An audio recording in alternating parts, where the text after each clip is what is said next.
mamerina ny araba zay efa natolotry ny namana teo aloha tompoko kilasy sy tompoko vavy.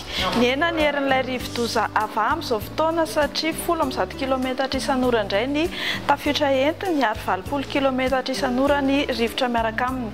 Manana fanganam-pandeha 13 kilometatra isan'ora izy amin'izany. Tamin'ny 9 maraina teo ary dia tany amin'ny distrikany Anosy-Beanala no misy Fohibeny ary mitohy mikisaka Menatsimo Atsinanana.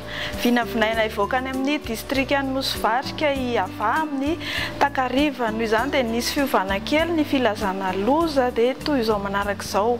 Filazana loza amin'ny tatao na ny lokomena ho an'ny distrikany Nosy-Beanala, Moramanga, Tanambao-Manapotsy, Mahanoro, Marolambo, Vatomandry, Vohibanany, Brickaville, Ifanadina, Ikongo, Manakara, Mananjara, Nosy-Varika ary ny distrikany Vohipeno.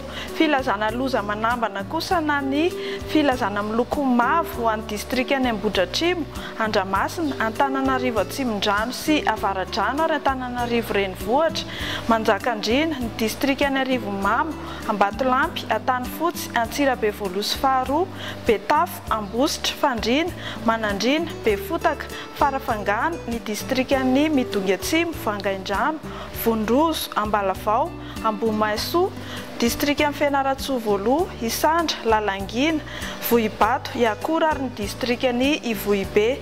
Filazana fanairana kosa na ny loko maitso ho an'ny distrikany Amboasary Atsimo, Betroka, Tolaniaro, Bekily, Beloa, Ambovombe Androy ary Tsiombe.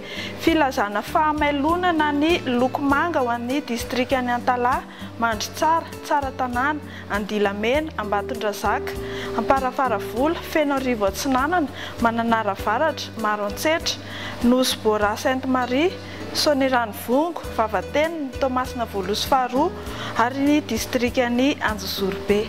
Mbola tsy tokony hivoaka intsony ny mpampiasa ranomasina amin'ny faritry ny morontsiraka Atsinanana sy morontsiraka atsimon'ny Madagasikara iny. Dia mametraka ny mandrapitafa vetivety tompoko kilasy tompoko vavy.